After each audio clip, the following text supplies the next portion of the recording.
Hi, നമ്മൾ ഇന്ന് discuss ചെയ്യാൻ പോകുന്നത് reading and writing English block 4 unit 4 പ്രീസീഡ്.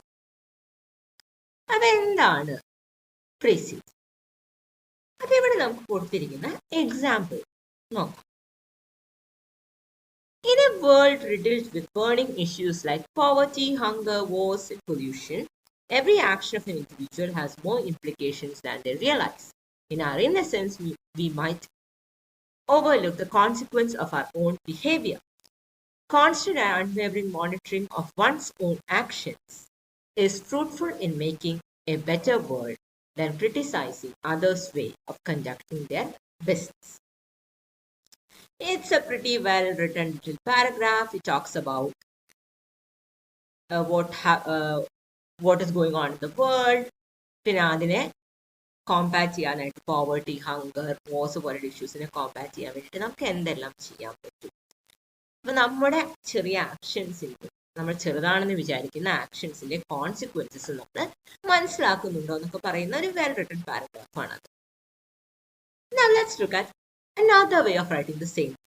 It is better to realize the impact of one's own actions that contribute to global issues like poverty and wars rather than criticizing others. It's much shorter and it's only a sentence. Much shorter ആണ്, അതൊരു sentence മാത്രമേ ഉള്ളൂ. പക്ഷെ അത് പറയുന്ന point same ആണ് അല്ലെ. അതായത് നമ്മുടെ സ്വന്തം ആക്ഷൻസിനെയാണ് നമ്മൾ അനലൈസ് ചെയ്യുന്നത്. ആ പാരഗ്രാഫിന്റെ ലാസ്റ്റ് പാർട്ടിൽ പറയുന്ന കാര്യമാണ് അതിലെ മെയിൻ പോയിന്റ് അല്ലെ. മറ്റുള്ളവരുടെ ആക്ഷൻസ് ക്രിട്ടിസൈസ് ചെയ്യുന്നതിനേക്കാളും നമ്മുടെ ആക്ഷൻസിനെ അനലൈസ് ചെയ്യുന്നതാണ് എപ്പോഴും ഗ്ലോബൽ ഇഷ്യൂസിനെ കോമ്പാറ്റ് ചെയ്യാൻ നമുക്ക് ചെയ്യാനായിട്ട് പറ്റുന്നത്. ഇതാണ് പ്രിസിസ്. അതായത് ഇപ്പൊ ആ വേർഡ് കാണുമ്പോൾ തന്നെ നിങ്ങൾക്ക് പ്രിസൈസ് എന്ന വേർഡ് നിങ്ങളുടെ ഓർമ്മയിലേക്ക് വന്നേക്കാം. It's a same thing. അതായത് കൂടുതൽ ക്ലിയർ ആയിട്ട് ഷോർട്ടർ ആയിട്ട് എക്സ്പ്ലെയിൻ ചെയ്യാം without compromising any vital details. Vital ഡീറ്റെയിൽസോ മീനിങ്ങോ കോംപ്രമൈസ് ചെയ്യാതെ ക്ലിയർ ആയിട്ടുള്ള രീതിയിൽ എക്സ്പ്ലെയിൻ ചെയ്യുന്നതിനെയാണ് നമ്മൾ പ്രിസിസ് എന്ന് പറയുന്നത്. അപ്പൊ എന്തൊക്കെയാണ് നമ്മളൊരു പ്രിസിസ് എഴുതുമ്പോൾ ഓർക്കേണ്ട കാര്യം? സോ ആദ്യം തന്നെ നമ്മൾ ക്ലിയർ ആയിട്ട് ഒരു ഐഡിയ എക്സ്പ്രസ് ചെയ്യണമെങ്കിൽ we have to understand the content thoroughly. അപ്പൊ നമുക്ക് തന്നിരിക്കുന്ന പാസേജ് നമ്മൾ നന്നായിട്ട് വായിച്ച് മനസ്സിലാക്കേണ്ടതായിട്ട് ഉണ്ട്. പിന്നെ നമ്മളത് വായിക്കുമ്പോൾ തന്നെ ഇമ്പോർട്ടൻ്റ് ആയിട്ടുള്ള പോയിന്റ്സ് അണ്ടർലൈൻ ചെയ്യാനും, പിന്നെ ഞാൻ അണ്ടർലൈൻ ചെയ്യുന്നില്ലെങ്കിൽ അത് റിമെമ്പർ ചെയ്ത് മനസ്സിൽ വെക്കാൻ ശ്രമിക്കാം. പിന്നെ പ്രിസിസ് എഴുതുമ്പോൾ സിമ്പിൾ ലാംഗ്വേജ് യൂസ് ചെയ്യാം.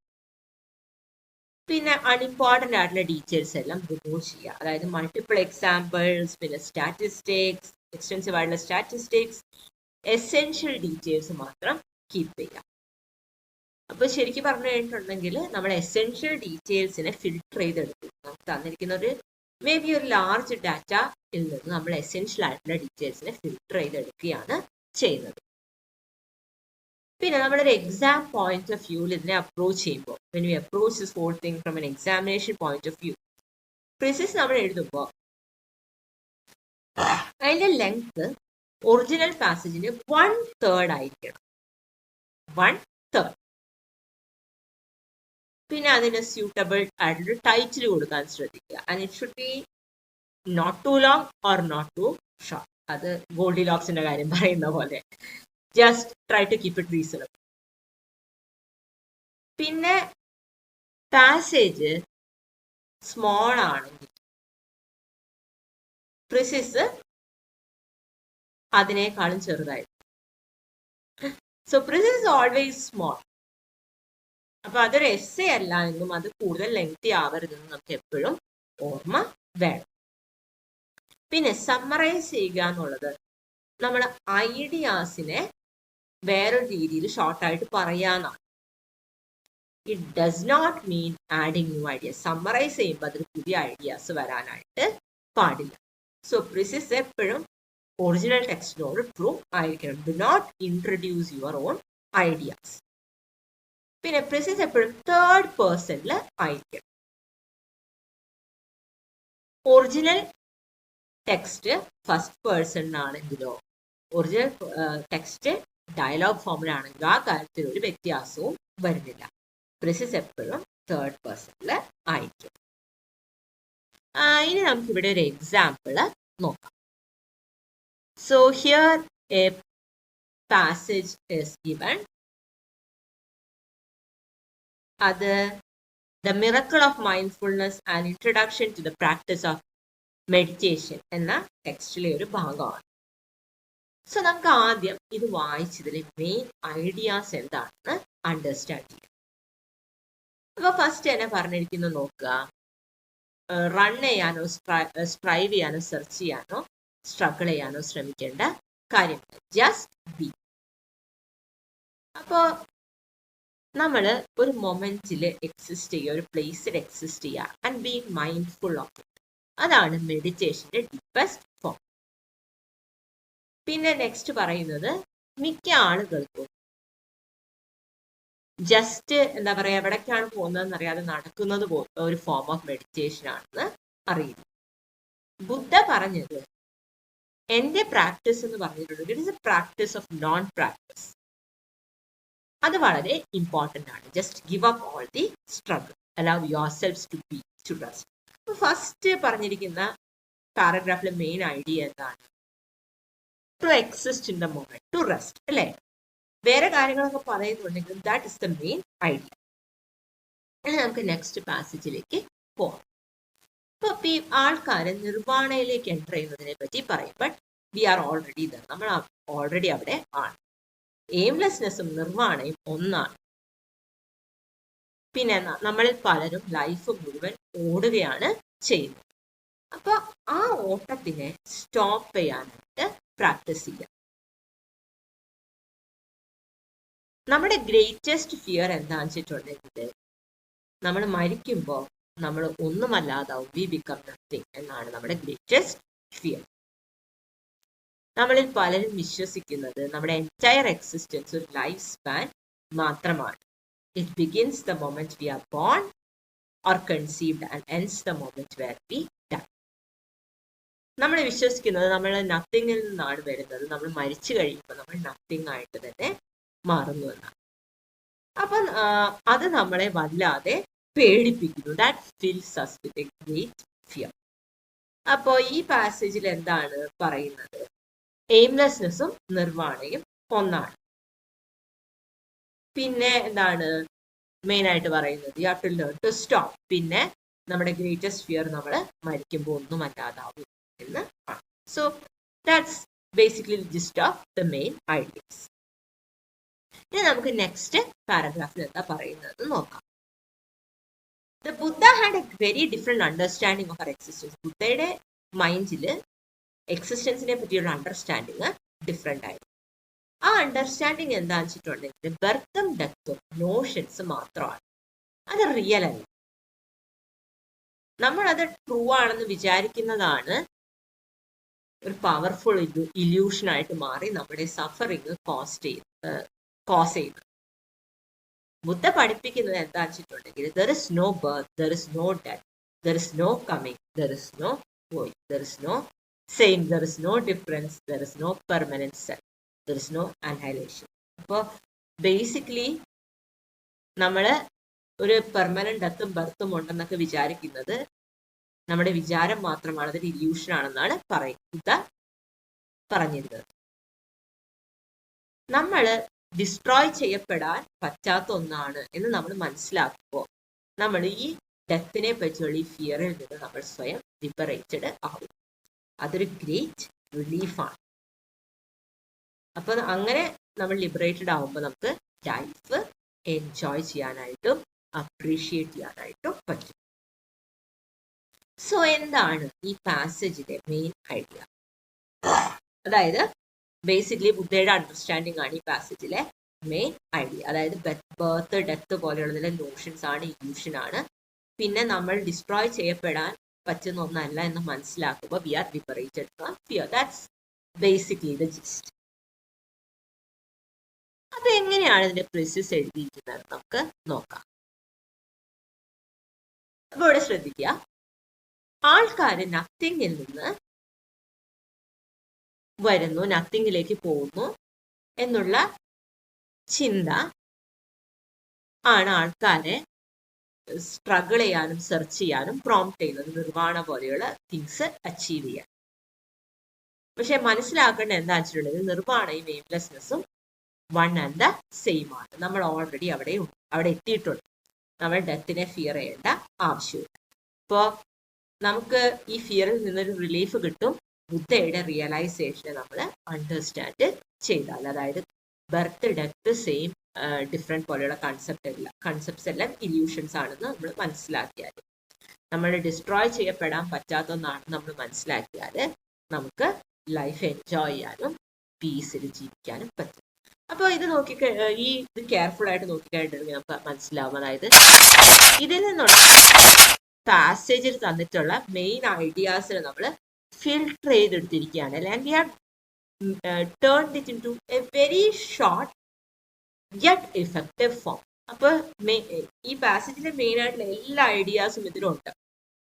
അതായത് ആൾക്കാരുടെ ഫിയർ എവിടെ നിന്നാണ് വരുന്നത്, ആൾക്കാർ എന്തിനാണ് നിർവ്വാണയ്ക്ക് വേണ്ടി ശ്രമിക്കുന്നത്, പിന്നെ എന്താണ് ബുദ്ധയുടെ റിയലൈസേഷൻ ആയിരുന്നത്, ആ റിയലൈസേഷനിൽ നിന്ന് നമുക്ക് കിട്ടുന്നത് എന്താണ്, ആ റിയലൈസേഷനെ ഫോളോ ചെയ്യാൻ ശ്രമിച്ചാൽ നമ്മൾ ഫിയറിൽ നിന്ന് ലിബറേറ്റഡ് ആവും. അങ്ങനെയുള്ള കാര്യങ്ങളെല്ലാം ഇതിൽ വന്നിട്ടുണ്ട്.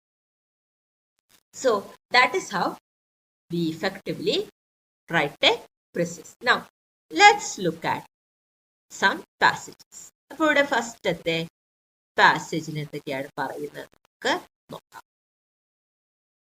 ഫസ്റ്റ് പാസേജിൽ പറയുന്നത് ലൈഫിൽ ബ്രീത്തിങ്ങിനേക്കാളും വൈറ്റലായിട്ട് ഒന്നും ഇല്ല. അപ്പോൾ ഒരു ലൈഫ് ടൈമിൽ 250 liters of air it just passes through our lungs. അപ്പം നമ്മളൊരു ബിസി സ്ട്രീറ്റിലൂടെ നടക്കുമ്പോൾ നമ്മൾ ഒരുപാട് എയർ ഇൻഹെയിൽ ചെയ്യും. ടോക്സിക് എയർ ആണ് ഏർലി ഡെത്തിനുള്ള ഏറ്റവും വലിയ risk. 1 in 9 of all fatalities. അപ്പോൾ അത് 7 million പീപ്പിളിനെ കില്ല് ചെയ്യുന്നുണ്ട്. More than HIV, tuberculosis and malaria. Doctor Maria Neira, world health ഓർഗനൈസേഷന്റെ ഡയറക്ടർ, പറയുന്നത് ഇതൊരു ഗ്ലോബൽ പബ്ലിക് ഹെൽത്ത് എമർജൻസിയാണ്. അപ്പൊ എന്താണ് ഇതിന് ഇമ്പോർട്ടൻ്റ് ആയിട്ടുള്ള പോയിന്റ്സ്? അതായത് breathing is the most important. Lot of air അല്ലേ, lot of air passes through our lungs during ആ ലൈഫ് ടൈം. അപ്പോൾ അതുകൊണ്ടാണ് അതിലുള്ള ടോക്സിക് അംശങ്ങൾ നമ്മളെ വളരെ നെഗറ്റീവായിട്ട് എഫക്ട് ചെയ്യുന്നത്. അപ്പോൾ എയർ പൊല്യൂഷൻ അല്ലെങ്കിൽ toxic air is a very important cause of fatality. ഇവിടെ HIV, ട്യൂബർക്കുലോസിസ്, മലേറിയയെക്കാളും അത് മൂന്നും കമ്പൈൻ ചെയ്ത് കിട്ടുന്ന നമ്പറിനേക്കാളും ഡെത്ത് കോസ് ചെയ്യുന്നത് ടോക്സിക് എയർ. പിന്നെ നെക്സ്റ്റ് പറയുന്നത് how much does it cost us. അപ്പോൾ ലോസ് ഓഫ് ലൈഫ്സ് ഉണ്ട്, ഇൽ ഹെൽത്ത് ഉണ്ട്, അതൊരു കൊളോസൽ എക്കണോമിക് ബേർഡൻ ആണ്. അപ്പോൾ we have a lot of loss labour income. പിന്നെ അതേപോലെ തന്നെ വെൽഫെയർ ലോസസിനെ കൂടെ ചേർത്ത് കഴിഞ്ഞാൽ 2006 വേൾഡ് ബാങ്ക് റിപ്പോർട്ട് പ്രകാരം ആ ഒരു ഫിഗർ, ആ എക്കണോമിക് ബേർഡൻ എത്രയുണ്ടെന്നുള്ള ഫിഗർ ഒരു സോബറിങ് വേക്കപ്പ് കോളാണ്. അപ്പോൾ ഇവിടെ അതുപോലെ തന്നെ ഫസ്റ്റത്തെ പാസേജിൽ മെയിനായിട്ട് പറയുന്നത് toxic air is A major risk for early death. അപ്പോൾ ഇവിടെ പറയുന്നത് it is also an economic burden. അപ്പോൾ നമ്മൾ ഇതിന്റെ മെയിൻ ഐഡിയാസിൽ നമ്മൾ ഫിൽട്ടർ ചെയ്ത് എടുക്കണം. പിന്നെ നെക്സ്റ്റ് പറയുന്നത് ഡെവലപ്പിംഗ് വേൾഡിലെ എയർ പൊല്യൂഷൻ വേഴ്സ് ആണ്. ഡെവലപ്ഡ് നേഷൻസ് അത് better ആവുന്നുണ്ടെങ്കിലും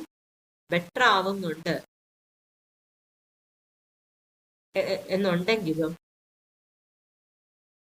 it is not that much better. പിന്നെ നെക്സ്റ്റ് പറയുന്നത് ഡേർട്ടി എയർ സെഞ്ചുറീസ് ആയിട്ട് നമ്മുടെ കൂടെ ഉണ്ടായിരുന്നു. മുമ്പ് നമ്മൾ വി സിംപ്ലി ലിവ്ഡ് വിത്ത്. പിന്നെ അതേപോലെ തന്നെ ആ സമയത്തൊക്കെ no one had yet had air pollution as a cause of death on their death certificate. Recent ഡെക്കേഡ്സിലാണ് എത്രത്തോളം health damage air pollution cause ചെയ്യുന്നത് ക്ലിയർ ആയിട്ട് വന്നത്. റീസെന്റ് ഇയേഴ്സിലാണ് എന്താണ് അതൊരു ഹെൽത്ത് ക്രൈസിസ് എന്ന രീതിയിൽ got widespread attention. Research റെവലേഷൻസിനും ഗവൺമെന്റ് ലീഗൽ ഡിഫീറ്റ്സിനും പിന്നെ അതുപോലെ വോൾസ്വാഗൺ ഡീസൽ സ്കാൻഡലിന് ശേഷം. പക്ഷെ ഇതിനെല്ലാത്തിനും ഒരു സിൽവർ ലൈനിങ് ഉണ്ട്. അതായത് അതിനെ കട്ട് ചെയ്യാൻ, ഈ എയർ പൊല്യൂഷൻ കുറയ്ക്കാൻ നമ്മൾ എടുക്കുന്ന ആക്ഷൻസ് ഇമ്മീഡിയറ്റ് ബെനിഫിറ്റ്സ് മാത്രമല്ല, it helps fight climate change. അപ്പൊ ആരെയൊക്കെയാണ് എയർ പൊല്യൂഷൻ എഫക്ട് ചെയ്യുന്നത്? ഓൾമോസ്റ്റ് എവ്രിവൺ, എല്ലാവരെയും അത് എഫക്ട് ചെയ്യുന്നുണ്ട്. പിന്നെ പറയുന്നത് ഇത് സൗത്ത് ആൻഡ് ഈസ്റ്റ് ഏഷ്യയിൽ വേഴ്സ് ആണ്, because it's where most of humanity lives. Traffic, dirty industry ഉണ്ട്, ഓപ്പൺ ബേണിംഗ് ഓഫ് വേസ്റ്റും ഉണ്ട്. പിന്നെ ഇന്ത്യയുടെ കാര്യം പറയുന്നത്, India has almost half of the top 50 most polluted cities in the world. China has 8 and Iran has 3. പിന്നെ Africa highly polluted ആണ്, but it's little more measure. 2015 പാരീസിന് 3 times more monitoring stations ഉണ്ടായിരുന്ന entire കോണ്ടിനെന്റിനെ compare ചെയ്യും. അപ്പൊ ഇവിടെ നമുക്ക് main ആയിട്ട് പറയുന്ന കാര്യങ്ങൾ കാണാൻ പറ്റും. അതായത് എയർ പൊല്യൂഷൻ ഡെവലപ്പിംഗ് വേൾഡിൽ വേഴ്സ് ആണ്, പിന്നെ ഇപ്പോഴാണ് അതിന് അറ്റൻഷൻ കിട്ടിയത്, പിന്നെ എയർ പൊല്യൂഷനെ കോമ്പാറ്റ് ചെയ്യാനുള്ള നമ്മൾ എടുക്കുന്ന മെഷേഴ്സ് ക്ലൈമറ്റ് ചേഞ്ചിനെ കോമ്പാറ്റ് ചെയ്യാൻ നമ്മൾ ഹെൽപ്പ് ചെയ്യും. അപ്പോൾ ഈ മെയിൻ ഐഡിയാസ് നമുക്ക് ഇതുപോലെ ഫിൽട്ടർ ചെയ്ത് എടുക്കാൻ പറ്റും. പിന്നെ എയർ പൊല്യൂഷൻ ആരെയൊക്കെയാണ് എഫക്ട് ചെയ്യുന്നത്? അപ്പോൾ we can just simply say that air pollution is worse in South and East Asia എന്ന് നമുക്ക് ഒരു മെയിൻ ഐഡിയ ആയിട്ട് എടുക്കാനായിട്ട്. സോ ഇതെല്ലാം നമുക്ക് കമ്പൈൻ ചെയ്തിട്ടൊരു പ്രോസസ് എഴുതാനായിട്ട് പറ്റും.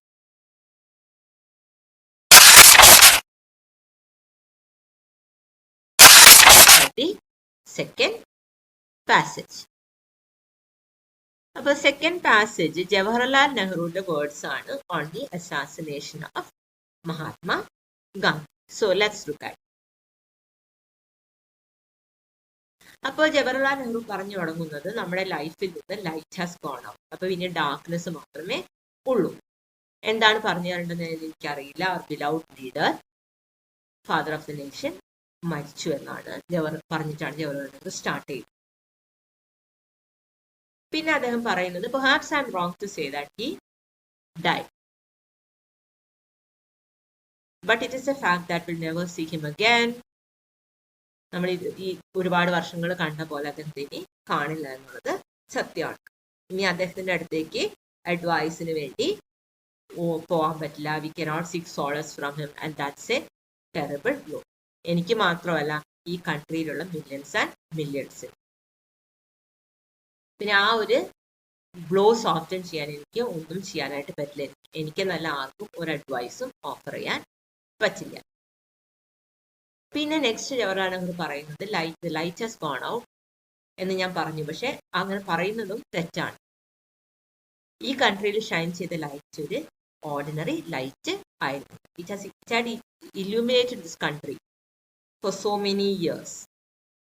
ഇനി കടന്നു പോകുന്ന വർഷങ്ങളിലും ആ ലൈറ്റ് ഈ കൺട്രിയെ ഇല്യൂമിനേറ്റ് ചെയ്യും. പിന്നെ അതേപോലെ തന്നെ ഒരു 1000 ഇയേഴ്സിന് ശേഷം ആ ലൈറ്റ് ഈ കൺട്രിയിൽ എക്സിസ്റ്റ് ചെയ്യും. വേൾഡ് അത് കാണും. പിന്നെ ആ ലൈറ്റ് ഒരുപാട് ഹാർട്സിന് സോളേഴ്സ് കൊടുക്കും.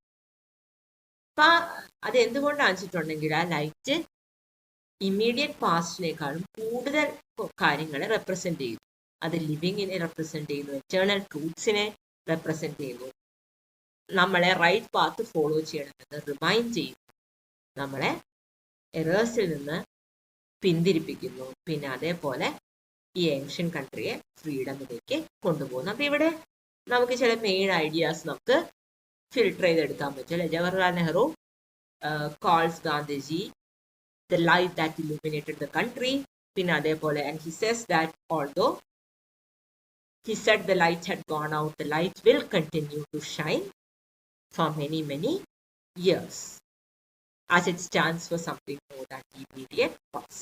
അപ്പോൾ അതിന് മെയിൻ ഐഡിയാസ് നമുക്ക് ഫിൽട്ടർ ചെയ്ത് എടുക്കാനായിട്ട് പറ്റും. പിന്നെ നെക്സ്റ്റ് എന്താ പറയുന്നത് നോക്കാം. ഇതൊക്കെ സംഭവിച്ചത് അദ്ദേഹത്തിന് ഇനിയും ഒരുപാട് കാര്യങ്ങൾ ചെയ്യാൻ ഉള്ളപ്പോഴാണ്. നമുക്ക് ഒരിക്കലും അദ്ദേഹം അൺനെസസറി ആണെന്ന് വിചാരിക്കാൻ പറ്റില്ല. അതുപോലെ അദ്ദേഹം ചെയ്യേണ്ടതെല്ലാം ചെയ്തു കഴിഞ്ഞു എന്ന് വിചാരിക്കാനും പറ്റില്ല. ഈ ടൈമിൽ പെർട്ടിക്കുലർലി നമ്മൾ ഒരുപാട് ഡിഫിക്കൽട്ടീസ് ഫേസ് ചെയ്യുമ്പോൾ അദ്ദേഹം കൂടെ ഇല്ലാത്തത് വളരെ ഒരു ബ്ലോ ആണ് കൺട്രിക്ക് തന്നെ. പിന്നെ നെക്സ്റ്റ് പറയുന്നത് ഒരു മാഡ്മാൻ ആണ് അദ്ദേഹത്തിന്റെ ലൈഫ് അവസാനിപ്പിച്ചത്. ആളെ എനിക്ക് മാഡ് എന്ന് മാത്രമേ വിളിക്കാൻ പറ്റൂ. ആൻഡ് യെറ്റ് ഈ കൺട്രിയിൽ ഇനഫ് പോയ്സൺ സ്പ്രെഡ് ചെയ്ത് കഴിഞ്ഞു പാസ്റ്റ് ഇയേഴ്സും മന്ത്സിലും. ആ പോയ്സൺ ആളുകളുടെ മനസ്സിൽ ഇഫക്റ്റ് ഉണ്ടാക്കാനായിട്ട് പറ്റിയിട്ടുണ്ട്. ഈ പോയ്സൺ നമ്മൾ ഫേസ് ചെയ്യണം. പിന്നെ അതേപോലെ ഈ പോയ്സൺ നമ്മൾ റൂട്ട് ഔട്ട് ചെയ്യണം. പിന്നെ ആ പോയ്സൺ ഉണ്ടാക്കുന്ന പെറൽസിനെ നമ്മൾ ഫേസ് ചെയ്യണം. പിന്നെ നമ്മുടെ ബിലൗഡ് ടീച്ചർ പഠിപ്പിച്ച പോലെ വേണം ഫേസ് ചെയ്യാൻ. അപ്പോൾ നെക്സ്റ്റ് പറയുന്നതിൽ ഇമ്പോർട്ടൻറ്റ് പോയിന്റ്സ് ജവഹർലാൽ നെഹ്റു പറയുന്നത് there was so much that he had left to do, but a madman put an end to it all, and we must face the poison spreading in this country in a way our beloved teacher has taught us. അപ്പോൾ അതിന് main ആയിട്ടുള്ള കുറച്ച് ideas നമ്മൾ filter ചെയ്ത് എടുത്തു. ഇനി now let's look at the last paragraph. ഇപ്പൊ അവിടെ പറയുന്നത് നമ്മൾ റിമെമ്പർ ചെയ്യേണ്ട ഫസ്റ്റ് തിങ് എന്താണെന്ന് വെച്ചിട്ടുണ്ടെങ്കിൽ none of us should dare misbehave because he is angry. നമ്മൾ ബിഹേവ് ചെയ്യേണ്ടത് എങ്ങനെയാണെന്ന് വെച്ചിട്ടുണ്ടെങ്കിൽ we have to behave like strong and determined people. എല്ലാ പെറൽസും ഫേസ് ചെയ്യാൻ റെഡി ആയിട്ടുള്ള ഡിറ്റർമിൻഡ് ആയിട്ടുള്ള സ്ട്രോങ് ആൻഡ് ഡിറ്റർമിൻഡ് പീപ്പിളിനെ പോലെ വേണം നമ്മൾ ബിഹേവ് ചെയ്യാൻ. നമ്മുടെ ടീച്ചർ നമ്മളെ പഠിപ്പിച്ചത് എന്താണോ, നമ്മുടെ ഗ്രേറ്റ് ലീഡർ നമുക്ക് തന്നത് എന്താണോ, അതെല്ലാം ക്യാരി ഔട്ട് ചെയ്യാനായിരിക്കണം നമ്മൾ ശ്രമിക്കേണ്ടത്. പിന്നെ നമ്മൾ എപ്പോഴും ഓർക്കണം അദ്ദേഹത്തിന്റെ spirit he is looking upon us and seeing us. അപ്പൊ അദ്ദേഹത്തിന്റെ soul ക്ഷമിക്കില്ല if we indulge in any small behavior or violence. അപ്പോൾ ഇതിൽ നമുക്ക് ഇതുപോലെ പറയാം, ജവഹർലാൽ നെഹ്റു അദ്ദേഹം വർക്ക് ചെയ്യുന്നത് we have to behave in a strong and determined manner, following the mandates that a great teacher and a great leader has taught us. അപ്പോൾ ഇതുപോലെ main ideas നമ്മൾ ഫിൽട്ടർ ചെയ്തെടുത്താൽ നമുക്ക് ഒരു പ്രോസസ്സ് എഴുതാനായിട്ട് പറ്റും. So now let's look at passage 3.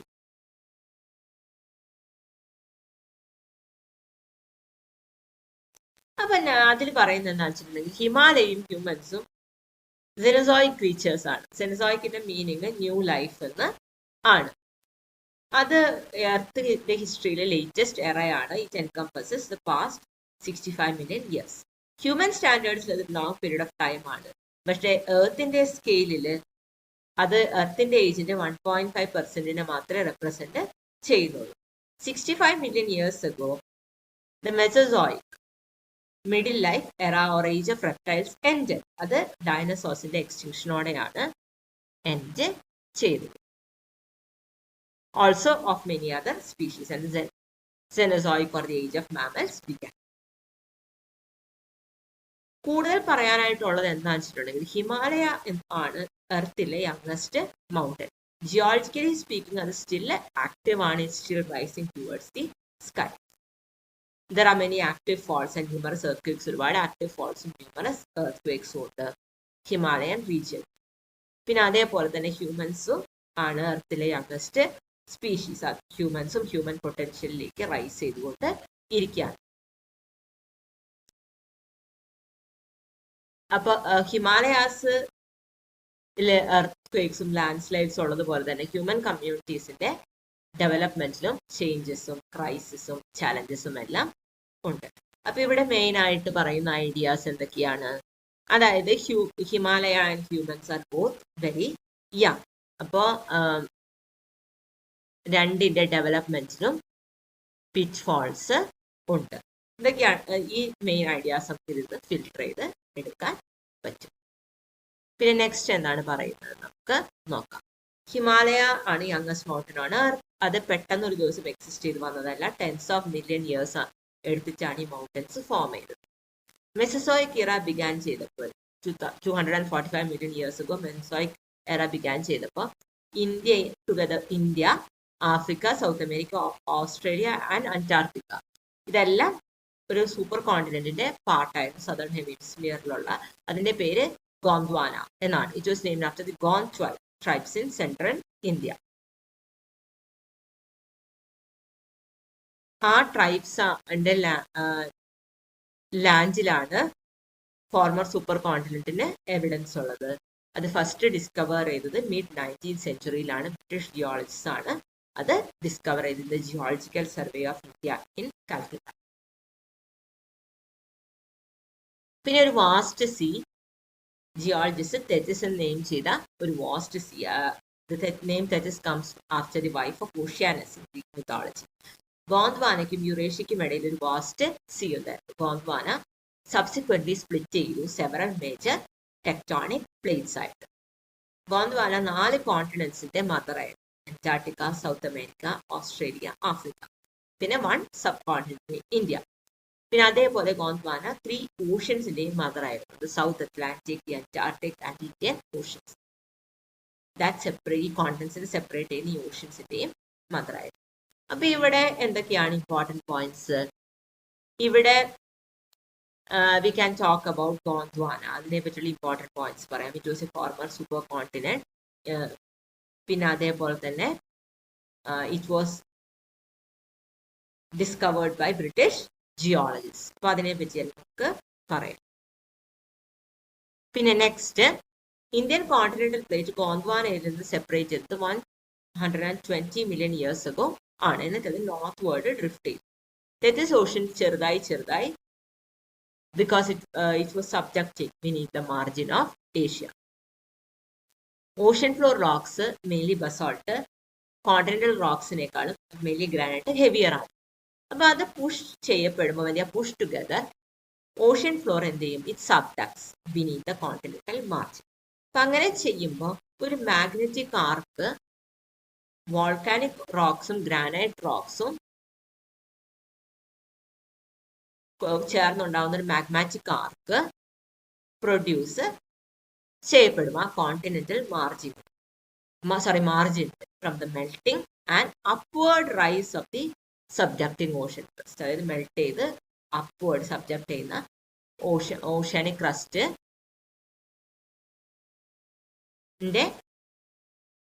Effect ആയിട്ട് ആണ് അങ്ങനെ സംഭവിക്കുന്നത്. As it happens today along Indonesia, Japan and Andes. ഇതാണ് തെറ്റിസിന്റെ കേസിൽ സംഭവിച്ചത്. Volcanic granite rocks in Kohistan, northern പാകിസ്ഥാനിലെ ലഡാക്ക് ഇൻ ഇന്ത്യ. പിന്നെ all along southern Tibet from Kailash through Lhasa to Mishmi hills at the eastern most boundary of the Himalaya. ഇതെല്ലാം Tethys സബ്ഡക്ഷന്റെ products ആണ്. ഈ rocks they were formed between 120 to 40 million years ago. ഈ magmatic റേഞ്ചിനെയാണ് is known as trans Himalaya. ഈ term coin ചെയ്തത് Alexander Cunningham ആണ്. അദ്ദേഹത്തിന്റെ book trans Himalaya. It was extensively explored by the pundits of Indian survey during the 1860s to 1890s.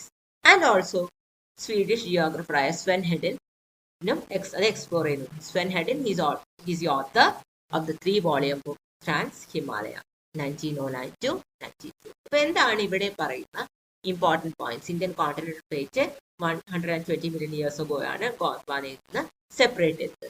And that resulted in the Tethys Ocean becoming small. പിന്നെ അവിടെ ഒരു magmatic arc volcanic granite റോക്സും കൂടി form ചെയ്തൊരു magmatic arc continental മാർജിനിൽ produce ചെയ്തു due to the subducting oceanic crust. അപ്പോൾ ഈ ഇമ്പോർട്ടൻറ്റ് പോയിന്റ്സിൽ നമുക്ക് ഇതിൽ നിന്ന് ഫിൽട്ടർ ചെയ്ത് എടുക്കാനാണ്. സോ ഇതെല്ലാം കമ്പൈൻ ചെയ്തിട്ട് we can write down a process. Thank you.